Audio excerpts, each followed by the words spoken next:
蓝二哥哥，是我又做错什么了吗？你如果不想帮我揉也没关系的。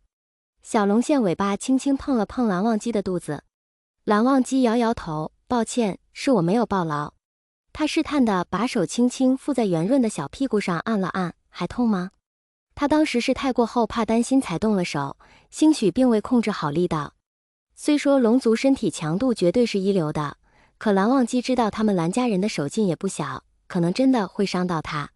魏无羡一看蓝忘机还关心自己，笑着蹭过去，好痛，是不是被你打红了呀？应该不会。蓝忘机手上带了一层温柔的灵力，轻轻地揉着魏无羡的小屁股。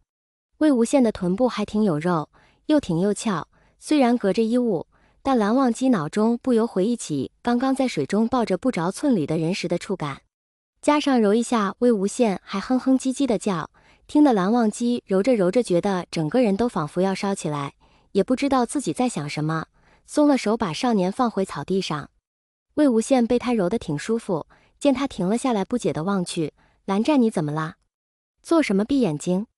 蓝忘机干脆转过身道，好了，今日冷泉已经泡完，你不是饿了？魏无羡这才想起来还有水煮肉片可以吃，立刻忘了屁股痛的事，就这么赤着脚跑去拿食盒，打开看到里面一大盘红艳艳的水煮肉片，直接上手抓了一块，啊呜一口吞入口中，然后眯起眼睛，好好吃。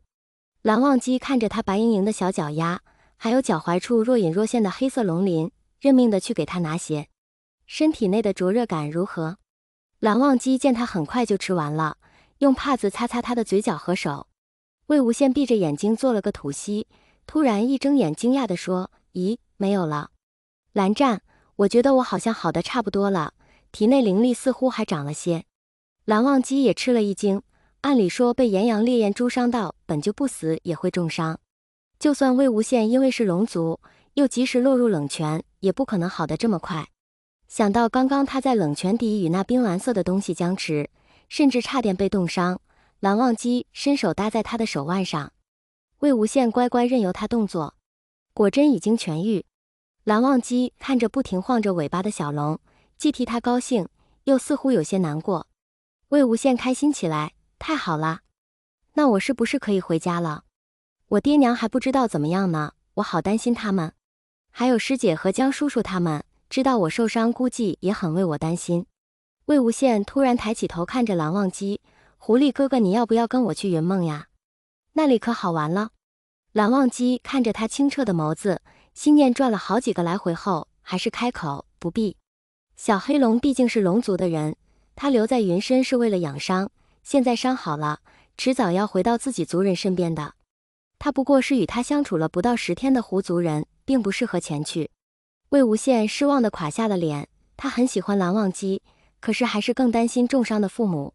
他暗暗想，等父母伤好了，就一起来云深不知处，他一定要让爹娘看看自己第一个送出龙鳞的人。3天后，蓝曦臣来净室找蓝忘机，看着他坐在前案前，手里拿着一枚龙鳞。忘机，是想喂小公子了吗？蓝曦臣坐到他对面微笑道。蓝忘机把龙鳞收到胸口处，没有。蓝曦臣体贴地没有戳穿，没事，我与龙族一直有通信，若是有魏小公子的消息，一定会告知你。蓝忘机看着兄长，似乎下定了决心道，兄长，前日的那个求助，让我去吧。你要去夜猎？那个妖幻似乎是在云梦附近，你？蓝曦臣突然笑了，好吧，那就你去，原本也没有正式安排是谁去解决，只是因为可能那妖幻与涂山狐族有关才分到我们这，你小心行事，必要时可去附近求助。蓝忘机被擒复见，耳根似乎红了红，向蓝曦臣告别后便御剑而去。好臭，这什么味道？魏无羡捏着鼻子离得远远的，死活不肯过去。江澄嫌弃又困惑地站起来道，你什么时候这么娇贵了？以前也没见你这样，不就是狐骚味吗？你这鼻子难道你去了一趟云深不知处就变成狗鼻子了？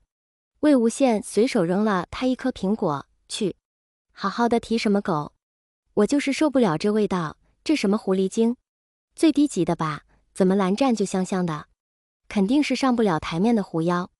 魏无羡，你这几天提蓝忘机提够了吧？江澄无语地看着他脸上的表情，我记得云深不知处不修媚术啊，怎么你就去了几天，一副魂都被勾走的样子？你醒醒，你是条龙，关你屁事！我就是喜欢说蓝湛，他那么好，我说说怎么了？魏无羡拉开外衣袖子，露出里衣的白色衣袖，放到鼻下，深深吸了一口气。今天他穿的是从蓝忘机那里顺来的衣服，他当初特意没有还，而蓝忘机似乎也没有发现自己少了里衣，所以他就偷偷带回了云梦。这看着是狐妖没错，可这离涂山很远，那群狐狸也不至于来云梦这边。魏无羡蹲下身看了看受害的人，他们也不会火属性的术法吧？怎么看心脏都被烧焦了。江澄仔细看了看大惊，这是太阳纹，是不夜天。离这里最近的是颍川狐族，我听爹说他们家的女儿似乎就是温巢的侍妾，难不成这事又是温巢搞出来的？江澄站起身来，神色也严肃起来，我得回莲花坞告知父亲。魏无羡脸色也不太好，原本以为只是普通的妖患，可居然与温巢扯上了联系。啊，我爹娘今早去看望师祖了，怎么现在都没看到他们回来？会不会又出什么事了？两人对视一眼，赶紧化为一黑一紫两条龙离去。